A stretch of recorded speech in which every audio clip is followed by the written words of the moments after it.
मेरी शादी को अभी 6 महीने ही हुए थे। इसी दौरान मैंने अपने पति नरेंद्र में बहुत बदलाव महसूस किया।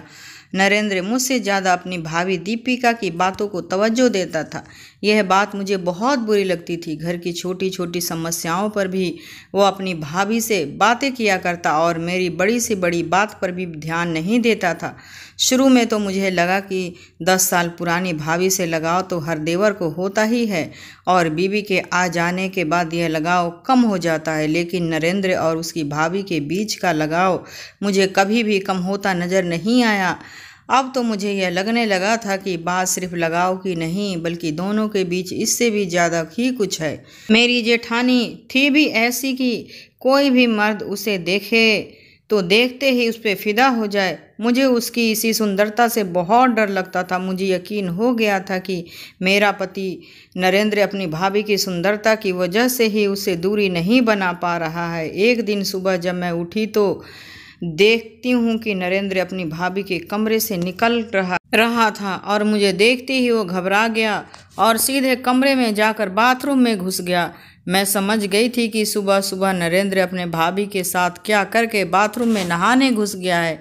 मैंने जोर से बाथरूम का दरवाज़ा पीटा और बोली, नरेंद्र, तुम्हें उस औरत के साथ यह सब करना था तो मेरी ज़िंदगी क्यों बर्बाद की? मैं आज ही अपने मायके जा रही हूँ। मेरी यह बात सुनते ही नरेंद्र ने दरवाज़ा खोला और उसने एक जोरदार थप्पड़ मेरे चेहरे पर लगा दिया और फिर मेरा गुस्सा भी 7वें आसमान पर चढ़ गया। मैंने भी नरेंद्र को एक जोरदार घूंसा लगा दिया। नरेंद्र ने मेरे हाथों को पकड़ लिया और मुझे खींचते हुए बेड पर ले जाकर पटक दिया और बोला, रुचि, आइंदा कभी उस औरत के बारे में ऐसी बातें की तो मुझसे बुरा कोई ना होगा। मैं कुछ कहती कि नरेंद्र ने अलमारी से अपने कपड़े निकाले और आंगन में चला गया। मैं बिस्तर पर पड़ी रही लेकिन वो मुझे देखने तक नहीं आया और सुबह का नाश्ता किए बगैर ड्यूटी चला गया। आधे घंटे में मैंने अपना सामान पैक किया और अपने मायके सीतलपुर के लिए निकल पड़ी। मेरी जेठानी ने पूछा भी कि कहाँ जा रही हो। मैंने उसकी बात का कोई जवाब नहीं दिया। मेरे इस तरह जाने की खबर नरेंद्र को भी लग चुकी थी। वो मुझे लगातार कॉल कर रहा था लेकिन मैंने उसका कॉल रिसीव नहीं किया और घर पहुंचते ही नरेंद्र के फ़ोन से तंग आकर मैंने अपना फ़ोन स्विच ऑफ कर लिया। बस स्टैंड से सीतलपुर की बस पकड़कर मैं शाम तक अपने मायके पहुंच गई और अपनी माँ को सारी बात बताकर रोने लगी। वो बोली, तूने बिल्कुल सही किया रुचि जो तू यहाँ आ गई। अब तू नरेंद्र के पास तभी जाएगी जब नरेंद्र उस चुड़ैल के मकान से अलग रहने की कसम खा लेगा। आखिर नरेंद्र के पास किस चीज़ की कमी है? कीर्ति नगर में ही उसके 2 फ्लैट हैं। वो तुझे लेकर अलग क्यों नहीं रहता? मेरी छोटी बहन पिंकी भी मुझे देखकर बेहद परेशान थी। अगले महीने ही पिंकी की शादी होने वाली थी। मेरी हालत देखकर वो भी ससुराल के नाम से डरने लगी थी। मेरा छोटा भाई रोहित अपनी जॉब से घर वापस आया तो मुझे इस तरह से घर आया हुआ देखकर वो भी परेशान हो गया। पिंकी ने रात का खाना खाया और हम सभी एक साथ ही खाना खाने बैठ गए। खाने के दौरान मैंने अपना फ़ोन ऑन किया ही था कि नरेंद्र का फिर से कॉल आना शुरू हो गया। मेरी माँ ने देखा तो वो गुस्से में बोली, तू फ़ोन मुझे दे, मैं उस कमीने से बात करती हूँ। लेकिन मैंने माँ को फ़ोन नहीं दिया और खाना ख़त्म कर अपने कमरे में आ गई। कमरे में आकर मैंने नरेंद्र का फ़ोन रिसीव किया तो नरेंद्र ने कहा, रुचि, तुम अपनी मर्ज़ी से गई हो तो याद रखो कि तुम्हें अपनी मर्ज़ी से ही कीर्ति नगर आना होगा। मैं किसी कीमत पर तुम्हें लेने नहीं आऊँगा।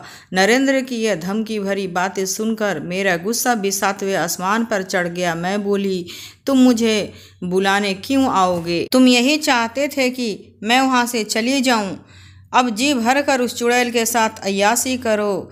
तुम बुलाने भी आओगे तो मैं उस घर में कदम नहीं रखूंगी। इस बात के 3 महीने गुजर चुके थे। मैं नरेंद्र का इंतजार करती रही।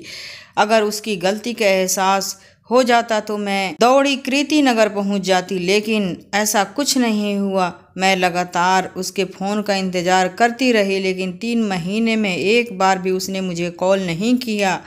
अब मुझे लगने लगा था कि नरेंद्र मुझे छोड़ चुका है, उसे मेरी ज़रूरत ही नहीं। जब इतनी खूबसूरत औरत उसके पास मौजूद हो तो फिर मुझ जैसी साधारण लड़की की उसकी क्या ज़रूरत है। मैं नरेंद्र को लेकर बेहद निराश हो चुकी थी और मुझे इस हाल में देखकर मेरे घरवाले भी बहुत दुखी हो रहे थे। जैसे जैसे मेरी बहन की शादी के दिन नज़दीक आ रही थी, घर में काम बढ़ता जा रहा था। पिंकी की शादी को अब सिर्फ 2 महीने बाकी रह गए थे और मेरे पापा भी 2 महीने की छुट्टी लेकर घर आ गए थे। उन्होंने मुझसे कहा कि पिंकी की शादी के बाद वो मेरे ससुराल जाकर नरेंद्र से फाइनल बात करके आएंगे। अगर वो मुझे अपनाने को तैयार नहीं हुआ तो उस पर दहेज का मुकदमा दर्ज करवा देंगे। लेकिन मैं ऐसा नहीं चाहती थी, इसीलिए जैसे जैसे पिंकी की शादी की तारीख नज़दीक आ रही थी मेरा डर बढ़ता जा रहा था। मुझे मायके आए हुए 5 महीने का वक्त गुजर चुका था। पिंकी की शादी में केवल 20 दिन का वक्त बाकी रह गया था और शादी का कार्ड भी छप गए थे। एक दिन मैंने नरेंद्र को कॉल मिलाया और बोली, नरेंद्र तुम शादी में नहीं आओगे? नरेंद्र ने कहा, मुझे तो अभी तक ये नहीं मालूम कि शादी किसकी है। मैंने कहा 6 तारीख को पिंकी की शादी है। नरेंद्र ने कहा, लेकिन तुम्हारे घर से तो मुझे किसी ने खबर नहीं दी है ना ही शादी का कार्ड ही पहुंचा है। मैंने कहा, तुम इस घर के दामाद हो, तुम्हें तो बिना कार्ड के ही शादी में पहुंचना चाहिए। नरेंद्र ने कहा, तुम्हारे घर वाले अगर मुझे दामाद समझते तो ज़रूर खबर करते, लेकिन ना तो तुम्हारे पापा ने कॉल किया और ना ही तुम्हारी माँ ने। मैंने कहा, मैं तो कह रही हूँ ना, इतना क्या काफ़ी नहीं होगा? नरेंद्र ने कहा, ठीक है, मैं शादी वाले दिन शीतलपुर पहुंच जाऊंगा। पिंकी की शादी की सुबह उठकर मैंने गुलाबी साड़ी पहन ली। यह साड़ी मुझे नरेंद्र ने ही गिफ्ट की थी। उस साड़ी सबसे ज़्यादा पसंद थी। मुझे उम्मीद था कि नरेंद्र दोपहर तक शीतलपुर आ जाएगा और बारात के जाने के बाद उसे रात को यहीं रुकना पड़ेगा। जब वो रात भर मेरे साथ रहेगा तो उसका दिमाग ठिकाने आ ही जाएगा। मैंने सुबह ही नरेंद्र को फ़ोन लगा दिया, लेकिन उसका कोई जवाब नहीं आया। सुबह से शाम हो गई, लेकिन ना तो नरेंद्र आया और ना ही उसका कोई कॉल आया। मैं बेहद मायूस हो गई। देर रात तक पिंकी खुशी खुशी विदा हो गई और मैं दुखों का पहाड़ सीने पर लिए अपनी माँ से लिपट कर रोने लगी। देखने वालों को यही लग रहा था कि पिंकी की विदाई हो रही है, लेकिन सच तो यही था कि मैं उस वक्त अपनी किस्मत पर रो रही थी। देर रात जागने के बावजूद अगली सुबह मैं जल्दी उठ गई और मैंने अपनी माँ से कहा, माँ मैं आज ही कीर्तिनगर चली जाऊंगी। मेरी इस बात पर मेरी माँ मुझसे बेहद नाराज हुई। वो बोली, जो आदमी तेरी बहन की शादी के लिए समय न निकाल पाया उसके पास तेरे लिए भी वक्त नहीं होगा। तू सब्र कर ले। तेरे पापा पुलिस विभाग में मामूली कांस्टेबल ही हैं तो क्या हुआ, वो उस नरेंद्र के उसके घर वालों को छोड़ेंगे नहीं। पापा की यह बात पता चली तो वो भी बेहद नाराज हुए और उन्होंने मुझे कीर्तिनगर जाने से सख्ती से रोक दिया। मैं दिन भर नरेंद्र को कॉल मिलाती रही, लेकिन उसका फ़ोन भी स्विच ऑफ आ रहा था। रात को मायूस होकर मैं बिस्तर पर जाकर सो गई। अब नरेंद्र की ओर से मुझे कोई उम्मीद बची नहीं थी। मुझे पूरा यकीन हो गया था कि जल्दी हमारा और नरेंद्र का रिश्ता हमेशा के लिए ख़त्म हो जाएगा। लेकिन तभी अचानक मेरे फ़ोन की घंटी बजी। नरेंद्र का ही फ़ोन था। मैंने झट से फ़ोन उठाया। उधर से नरेंद्र की आवाज़ आई। वो रोते हुए बोला, रुचि सब ख़त्म हो गया। मैंने कहा, अभी कुछ ख़त्म नहीं हुआ है। अगर तुम मेरे घर आकर मुझे यहाँ से ले चलो तो हमारा रिश्ता बन सकता है। नरेंद्र ने कहा, मैं अपने रिश्ते की बात नहीं कर रहा। इतना कहकर नरेंद्र फिर से रोने लगा। मैंने कहा, नरेंद्र क्या हुआ, क्या बात है, तुम इतना रो क्यों रहे हो? नरेंद्र ने कहा, परसों देर रात भैया और भाभी का एक्सीडेंट हो गया है। भैया की मौके पर ही डेथ हो गई और भाभी अभी भी आगरा हॉस्पिटल में है। नरेंद्र के मुंह से ये बात सुनकर मेरे तो होश उड़ गए।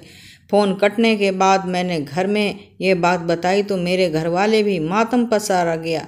मेरी वजह से मेरे घर वाले नरेंद्र के भैया और भाभी दोनों से नफ़रत करते थे, लेकिन जब उन्होंने दोनों की इस एक्सीडेंट के बारे में मुझसे सुना तो उन लोगों ने सारी नफ़रत ख़त्म कर दी और पापा ने तुरंत मेरे छोटे भाई रोहित को बुलाकर आगरा के लिए गाड़ी बुक करने को कह दिया। सुबह के 4 बजे तक हम लोग आगरा हॉस्पिटल पहुंच चुके थे। मेरी जेठानी दीपिका की हालत बेहद नाजुक थी। मेरी जेठानी को बच्चा नहीं हो रहा था। तमाम तरह वे इलाज करवाने के बाद वे लोग अलग अलग मंदिरों में मन्नत के लिए जा रहे थे। 2 दिन पहले ही दोनों पति पत्नी मेहंदीपुर बालाजी दर्शन के लिए गए थे और वापसी में उनकी कार का भयंकर एक्सीडेंट हो गया और मेरे जेठ के मौके पर मौत हो गई और कल उनका पोस्टमार्टम होकर अंतिम संस्कार हो गया। लेकिन जेठानी भी अभी भी कोमा में थी। कुछ दिनों तक मेरी जेठानी का इलाज चलता रहा। मेरे घरवाले सीतलपुर जा चुके थे। अब मैं हॉस्पिटल में मेरी जेठानी केवल मेरे भरोसे ही थी।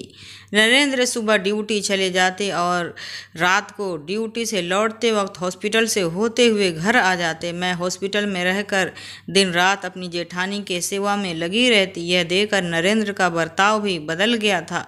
वो फिर से मुझसे बेहद प्यार करने लगा था। मुझे हॉस्पिटल में रहते हुए 1 महीना बीत चुके थे। अब तो हॉस्पिटल ही मेरा घर हो चुका था।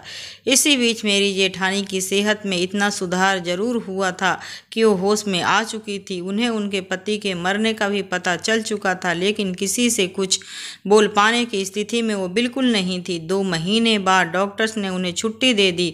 मेरी जेठानी घर आ गई। मेरी ससुराल में मेरे सास ससुर दोनों ही नहीं थे। जब मैं ब्याह कर कृति नगर आई थी तब मेरे अलावा कुल 3 ही लोग रहा करते थे, नरेंद्र और नरेंद्र के भैया भाभी। मेरी जेठानी दीपिका ही इस घर की मालकिन थी।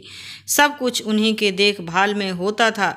लेकिन अब वह दीपिका कमज़ोर और लाचार हो चुकी थी कि मुझे उनकी देखभाल करनी पड़ती थी। धीरे धीरे 3 महीने बीत चुके थे।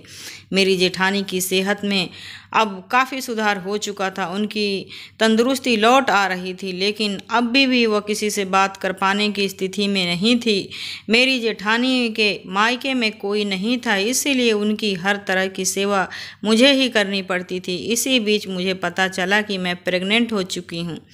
यह तो खबर मैंने सबसे पहले नरेंद्र को ही दी थी। वो बेहद खुश हुआ था और सीधे अपनी भाभी के पास जाकर उनके हाथों को चूमते हुए उन्हें यह खुशखबरी सुना दी। मेरी जेठानी कुछ बोल तो नहीं सकती थी, बस उनके चेहरे पर हल्की सी मुस्कान नजर आई। इसका मतलब तो यही था कि वो बेहद खुश थी। धीरे धीरे वक्त बीता और मेरा 8वां महीना शुरू होने लगा।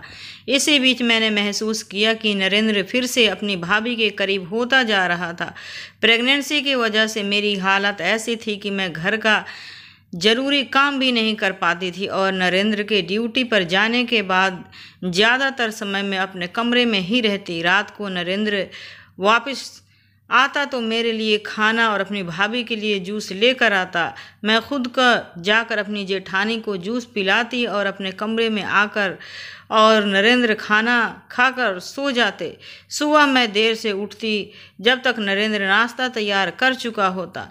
मेरे साथ सुबह का नाश्ता करने के बाद वो तैयार होकर अपनी ड्यूटी के लिए निकल जाता।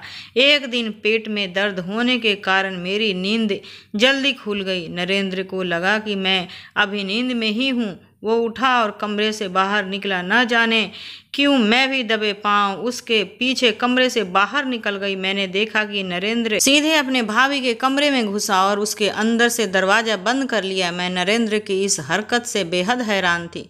मैं काफ़ी देर खड़ी रही और फिर चुपचाप जाकर अपने जगह लेट गई। 20 मिनट बाद नरेंद्र कमरे से आकर मेरे पास लेट गया। मैं नरेंद्र की इस दीवानगी को समझ नहीं पा रही थी। वो पहले से भी ऐसा करता था, तब भी मेरी जेठानी एकदम तंदुरुस्त थी, लेकिन अब तो वो किसी अपाहिज की तरह बिस्तर पर पड़ी रहती हैं।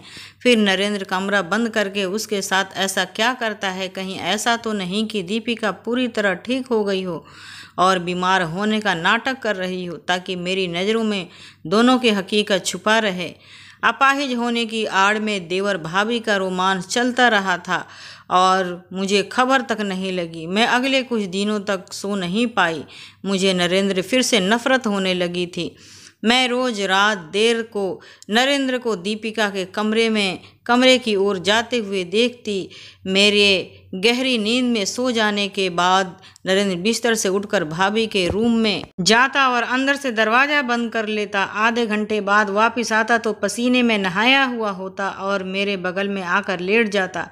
मेरे बच्चा होने में अभी 10-15 दिन बाकी रह गए थे। मैंने तय कर लिया था कि मैं दोनों से रासलीला अब ज़्यादा दिनों तक बर्दाश्त नहीं कर पाऊंगी। बच्चा होने के बाद मैं हफ्तों तक कमरे में बाहर नहीं निकल पाती, इसीलिए बच्चा होने से पहले ही मैं दोनों के रंगे हाथों पकड़ने का मौका देख रही थी।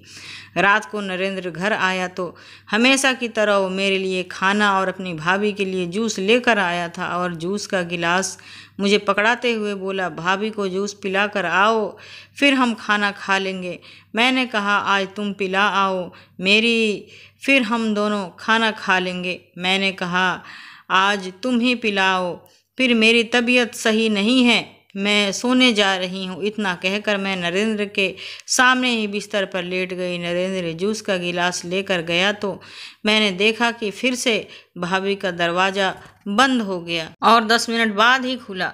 नरेंद्र के हाथों में खाली गिलास लिए कमरे की ओर आता देखकर झट से बिस्तर पर लेट गई। कमरे में आते ही नरेंद्र कहा, तुम अभी तक लेटी हो, उठो, थोड़ा सा खाना खा लो, मुझे भी भूख लगी है। मेरी भूख तो मर चुकी थी, लेकिन मेरे पेट में जो बच्चा पल रहा था मुझे उसके लिए खाना पड़ा। खाने का पहला निवाला मुंह में डालते ही नरेंद्र ने कहा, रुचि, मैंने कल की ऑफिस से छुट्टी ले ली है क्योंकि कल भाभी को लेकर हॉस्पिटल जाना है, उनकी तबीयत फिर से बिगड़ रही है। मैंने कहा, ठीक है, आप कितने बजे हॉस्पिटल के लिए निकलेंगे? नरेंद्र ने कहा, मैं सुबह जल्दी ही निकल जाऊंगा।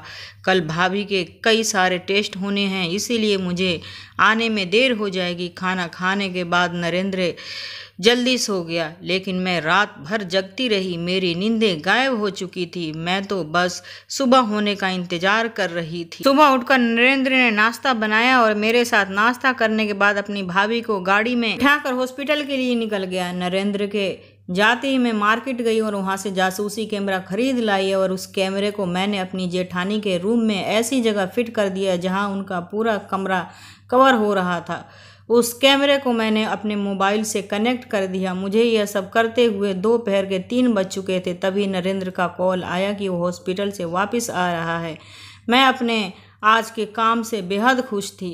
कल तक मेरे पास वो सबूत होगा जिसके आधार पर नरेंद्र और उसकी भाभी की असलियत मेरे लिए राज बनकर नहीं रहेगी। नरेंद्र अपनी भाभी को लेकर घर में आया और उसे उसके कमरे में बेड पर लिटाकर कमरे में आ गया और फिर उसने अपने भाभी की सारी दवाइयाँ मुझे पकड़ा दी और कौन सी दवाई कब खानी है यह मुझे समझाने लगा। इसी दौरान उसके हाव भाव देखकर मुझे तो ऐसा लग रहा था जैसे दीपिका उसकी भाभी नहीं बल्कि उसकी बीवी है। रात को नरेंद्र खुद ही अपनी भाभी के कमरे में जूस और दवाइयाँ लेकर गया और आधे घंटे में वापस लौट कर आया। खाना खाने के बाद वो सो गया और मैं सुबह होने का इंतजार करती रही। मेरे गहरी नींद में न होने के बाद नरेंद्र उठा और अपनी भाभी को कमरे में चला गया। आधे घंटे के बाद पसीने में थक हार कर लौटा और मेरे पास लेट गया। जब नरेंद्र अपनी ड्यूटी पर चला गया तो मैंने झट से कल से अब तक की रिकॉर्डिंग देखनी शुरू कर की। मेरे तो होश उड़ गए।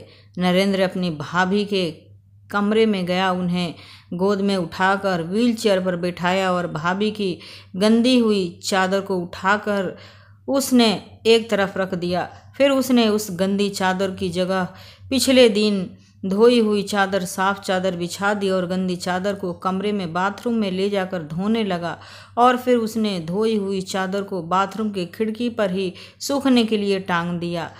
फिर उसने अपनी भाभी की सलवार उतार कर उन्हें धोए हुए साफ कपड़े पहनाए और गंदे कपड़ों को बाथरूम में ले जाकर धोने लगा। इस रिकॉर्डिंग को देखने के बाद मेरा रूटीन यही हो गया था कि जैसे ही नरेंद्र अपनी ड्यूटी पर निकलता, मैं अपने मोबाइल में दीपिका के कैमरे को छुपाई गई जासूसी कैमरे की रिकॉर्डिंग देखने बैठ जाती और हर बार मुझे नरेंद्र का वही रूटीन नज़र आता। नरेंद्र अपनी भाभी के कमरे में उनके साथ जो करता यही तो पति कर सकता था, यह बेटा ही अपनी माँ के ऐसा सेवा कर सकता था। एक दिन अचानक मेरी तबीयत खराब हुई और मैं हॉस्पिटल में एडमिट हो गई। 2 दिन बाद ही मैं एक खूबसूरत से बेटा को जन्म दिया और कुछ दिनों में मैं अपने बेटे को लेकर घर आ गई। इसी दौरान मेरी देखभाल के लिए मेरी माँ मेरी ससुराल आ गई थी। एक दिन मैंने अपनी माँ को नरेंद्र और उसकी भाभी वाली ये वीडियो दिखाई तो उसने अपने माथे पर हाथ रख लिया और मुझसे बोली, रुचि तू बहुत नादान है, यह देवर भाभी वाला प्यार नहीं है, बल्कि कोई पति ही ऐसा कर सकता है। मैं तो आज शीतलपुर के लिए निकल रही हूँ, कुछ दिनों बाद तू भी शीतलपुर आ जाना। मैं तुझे अब यहाँ नहीं रहने दूंगी। जिस दिन मेरा लड़का 1 महीने का हुआ उसी दिन मेरी जेठानी की तबीयत बहुत ज़्यादा बिगड़ गई और अगले दिन हॉस्पिटल में उनकी मौत हो गई। दीपिका के मौत से नरेंद्र बिल्कुल टूट सा गया। ऐसा लग रहा था जैसे नरेंद्र की सगी माँ की डेथ हुई है। कुछ समय बाद एक दिन मैंने नरेंद्र का मूड देखकर उससे पूछ ही लिया। मैंने कहा, नरेंद्र अब तो भाभी इस दुनिया में नहीं है और मैं जानती हूँ कि तुम उनसे बेहद प्यार करते थे। इतना प्यार तो कोई बेटा भी अपने माँ से नहीं करता। तुम उनके गंदे कपड़े और अपने हाथों से धोते थे, आखिर क्यों? नरेंद्र ने मेरी तरफ देखा और गहरी सांस ली। थोड़ी देर की खामोशी के बाद बोला, मैं और मेरे बड़े भाई सतीश ने बचपन में बहुत कुछ झेला था। मेरी सगी माँ बचपन में ही मर चुकी थी और मेरे पापा ने दूसरी शादी कर ली थी। मेरे पापा की मौत के बाद मेरी सौतेली माँ ने मेरे पापा की सारी प्रॉपर्टी को हड़प लिया और हमें दर दर की ठोकरें खाने के लिए मजबूर कर दिया। मेरे भैया ने मजदूरी करके मुझे पढ़ाया लिखाया। 10 साल पहले मेरे बड़े भैया ने दीपिका भाभी से शादी की, जो अपने माँ बाप की इकलौती बेटी थी। दीपिका भाभी की माँ बाप भी उन्हें छोड़कर इस दुनिया से जा चुके थे। भाभी के पास जो भी संपत्ति थी वो सब उन्होंने मेरे भैया के हवाले कर दिया और उन्होंने मेरी माँ की तरह मेरी परवरिश की। मैंने अपनी सगी माँ को कभी नहीं देखा था, लेकिन भाभी ने सगी माँ की कमी पूरी कर दी थी। 5 साल पहले मुझे निमोनिया हो गया था और मैं महीनों तक बिस्तर पर पड़ा रहा। इसी दौरान मेरा ख्याल मेरी भाभी ने ही रखा था। अगर कोई दूसरी औरत होती तो वो मेरे गंदे कपड़ों को कभी हाथ नहीं लगाती, लेकिन दीपिका भाभी अपने बेटे की तरह मेरे गंदे बिस्तर को साफ करती, मेरे कपड़ों को धोती। उनकी देखभाल की वजह से ही मैं मौत के मुंह से वापस आ गया, लेकिन मेरी देखभाल में इतनी ताकत नहीं थी, इसीलिए मैं अपनी भाभी को बचा नहीं सका। इतना कहकर नरेंद्र ने मेरे कंधों पर सर रखकर रोने लगा। उसकी ये हालत देखकर मुझे भी रोना आ गया। साथ ही नरेंद्र को लेकर मेरी सारी गलतफहमियां भी दूर हो गई थी। मैं खुद को बेहद खुशनसीब समझने लगी कि मुझे नरेंद्र जैसा पति मिला था। मैं अपनी माँ को तुरंत फ़ोन मिलाई और बोली, माँ अब मैं शीतलपुर नहीं आऊँगी। कहानी से सीख, शक इंसान को कहीं का नहीं छोड़ता। कई बार हम जिन चीज़ों को सच समझ लेते हैं उनके पीछे की वजहें बिल्कुल अलग ही होती है। इसलिए सिर्फ शक के बिना पर ही आखिरी फैसले तक पहुंचना हमारी बेवकूफ़ी ही साबित होती है।